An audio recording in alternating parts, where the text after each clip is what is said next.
Japan's sixth largest city, second most important port, before the great Hanshin Awaji earthquake struck at 5:46 in the morning on January the 17th, 1995. On average, there are 5 tremors exceeding magnitude 1.5 in a year. There have now been 4 in just under 5.5 hours. 29-year-old Satoshi Shono keeps his mother Yukiko up past her bedtime. He's keen to show her his latest gadget, a laptop computer. We stayed up chatting for quite a while that evening. Then it turned midnight and he said, "You should go to bed, Mum. I'll have to stay up until about 2. Good night."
Prime Minister Murayama visited Kobe on January the 19th.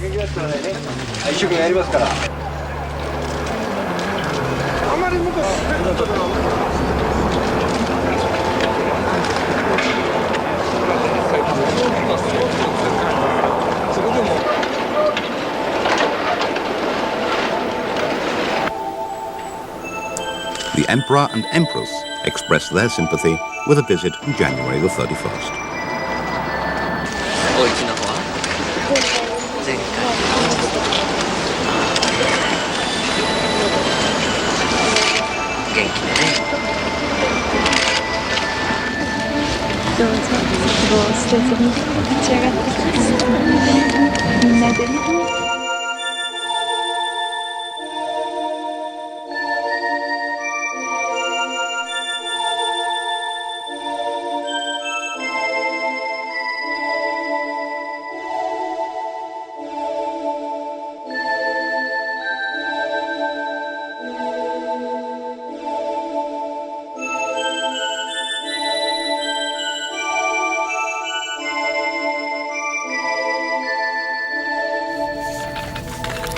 Nihon no minasama konnichiwa.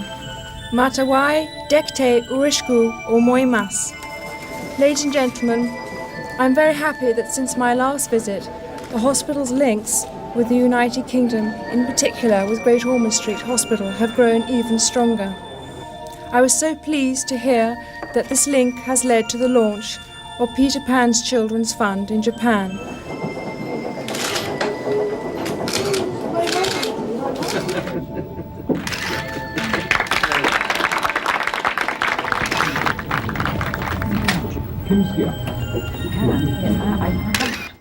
Are you ready to tell him that?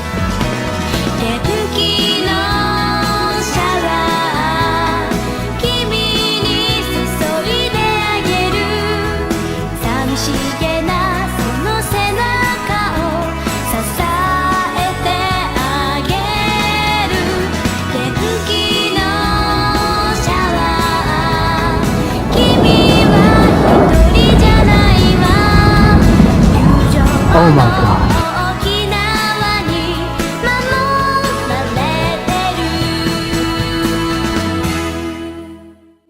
Tonight, Toshio Arimoto is on duty with a colleague. In 21 years, he's monitored several major earthquakes across the country. But today doesn't feel like a proper work day.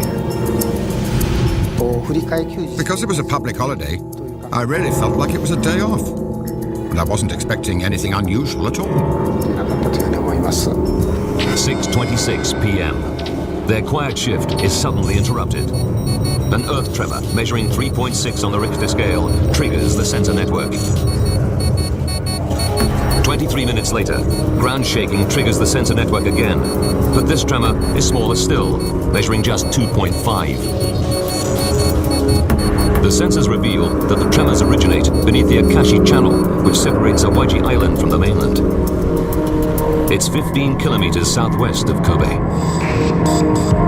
In Kobe City, people are oblivious to the tremors.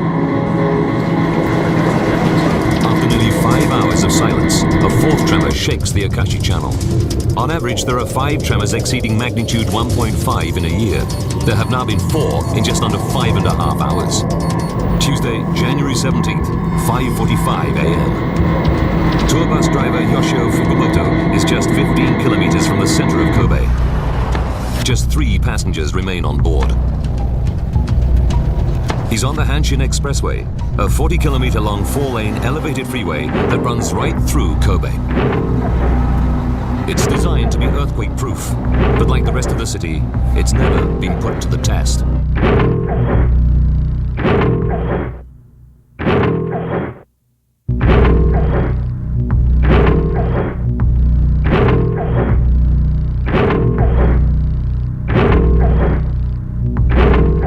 Triggering the sensors at the Earthquake Observatory in Osaka. This time, it's more than just a tremor.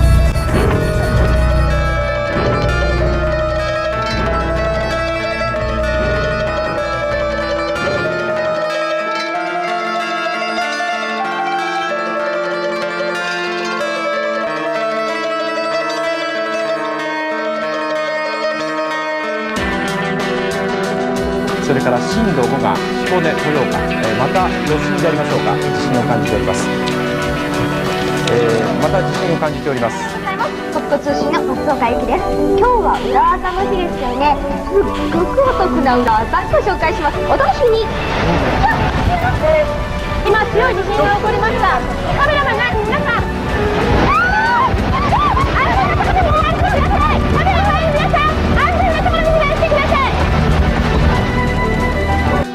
通過して頭の上に伸ばします。はい、今度は持ち上げてきて、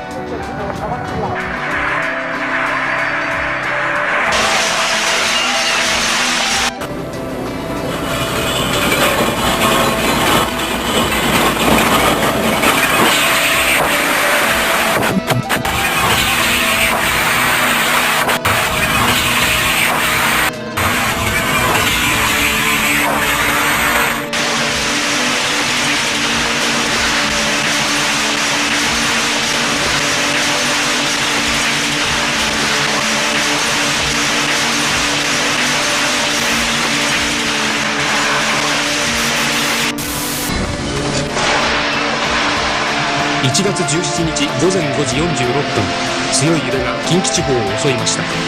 この映像は今回の地震の大きさを象徴するものとして世界各国のニュースでトップに取り上げられました。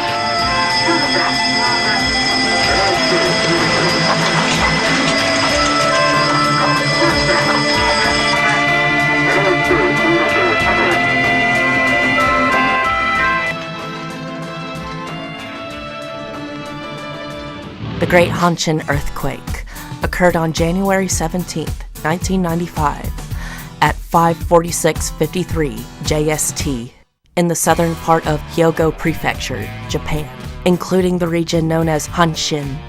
It measured 6.9 on the moment magnitude scale and had a maximum intensity of 7 on the JMA seismic intensity scale. The tremors lasted for approximately 20 seconds. The focus on the earthquake was located 17 kilometers beneath its epicenter on the northern end of Awaji Island, 20 kilometers away from the center of the city of Kobe. Approximately 6,434 people died as a result of this earthquake. About 4,600 of them were from Kobe. Among major cities, Kobe, with its population of 1.5 million, was the closest to the epicenter and hit by the strongest tremors. This was Japan's deadliest earthquake in the 20th century after the Great Kanto earthquake in 1923, which claimed more than 105,000 lives.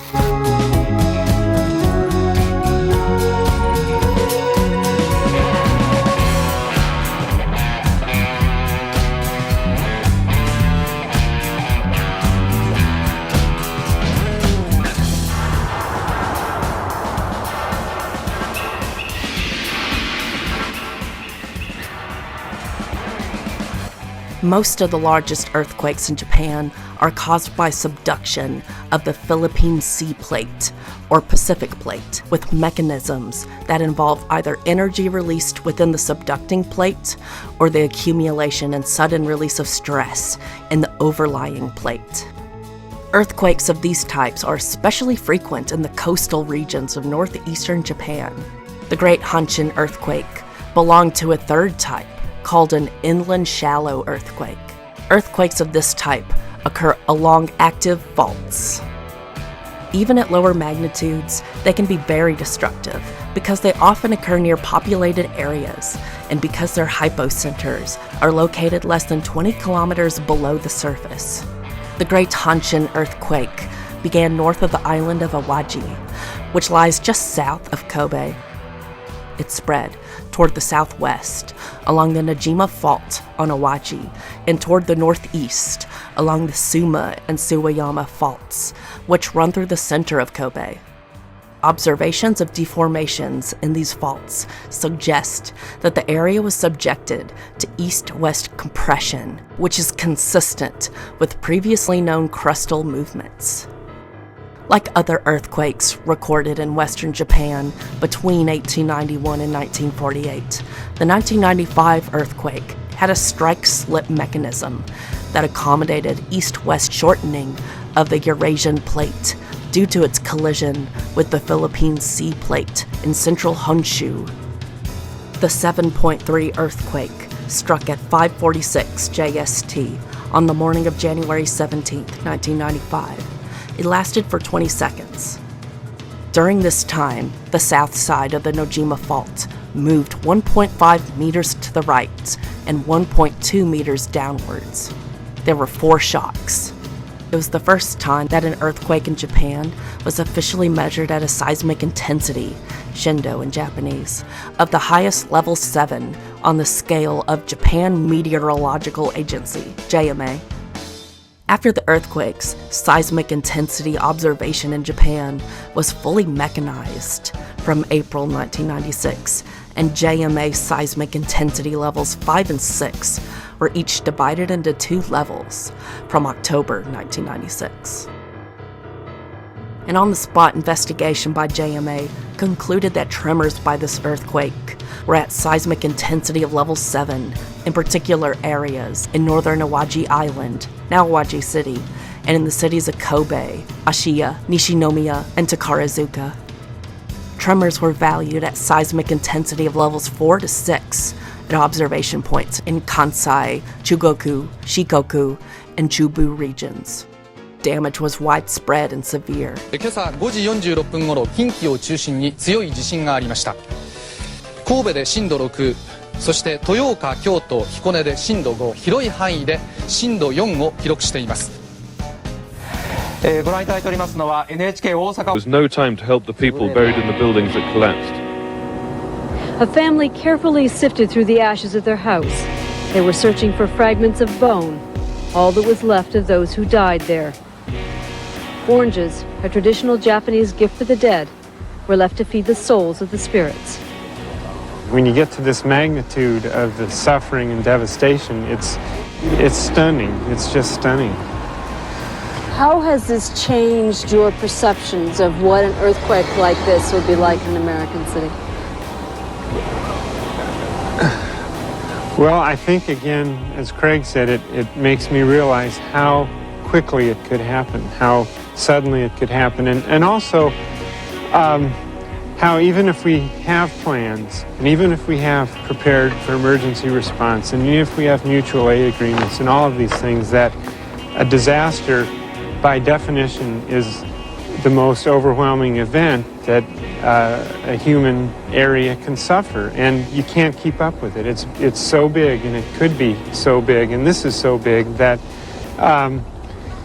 you just realize what it means to have a disaster. And if there's any message for people, it's to, you know, we really have to take a hard look at what our level of preparedness is and the things that we ought to be thinking about, because it will happen. The quake triggered approximately 300 fires, which raged over large portions of the city. Disruptions of water, electricity, and gas supplies were common. Residents feared returning home because of aftershocks that lasted several days, 74 of which were strong enough to be felt. The majority of deaths, over 4,000, occurred in cities and suburbs in Hyogo Prefecture. A total of 68 children under the age of 18 were orphaned, while 332 children lost one parent. 1 in 5 of the buildings in the worst-hit areas were completely destroyed or rendered uninhabitable. About 22% of the offices in Kobe's central business district were rendered unusable, and over half of the houses in that area were deemed unfit for occupancy. Although some were destroyed and others suffered severe damage, high-rise buildings that were built after the 1981 building code suffered to a lesser extent. Those that were not constructed to these standards suffered serious structural damage, such as traditional houses, which had heavy tilted roofs, which could weigh as much as 2 tons, intended to resist the frequent typhoons plaguing Kobe, but were only supported by a light wooden frame. When these wood supports gave way, the roof would crush the unreinforced walls and floors in a pancake collapse. Newer homes have reinforced walls and lighter roofs to avoid this, but are thusly more susceptible to typhoons. The damage done to highways and subways was the most graphic image of the earthquake, and images of the collapsed elevated Kobe route of the Hanshin Expressway appeared on front pages of newspapers worldwide. Most people in Japan believe those structures to be relatively safe from earthquake damage because of the steel-reinforced concrete design. Although the initial belief was that construction had been negligent, it was later shown that most of the collapsed structures were constructed properly, according to the building codes in force in the 1960s. The steel reinforcement specifications in the 1960s regulations had already been discovered to be inadequate and revised several times, the latest revision being in 1981, which proved effective but only applied to new structures. 10 spans of the Kobe route elevated expressway were knocked over in 3 locations across Kobe and Nishinomiya, blocking a link that carried 40% of Osaka-Kobe road traffic. Half of the elevated expressway's piers sustained some damage. The entire route was not reopened until September 30th, 1996. 3 bridges on the less heavily used Route 2 were damaged, but the highway was reopened well ahead of Route 3 and served as one of the main intercity road links for a time. The Maishin Expressway was only lightly damaged, but was closed during the day until February 17, 1995, so that emergency vehicles could easily access the hardest hit areas to the west. It wasn't until July 29th that all 4 lanes were open to traffic along one section.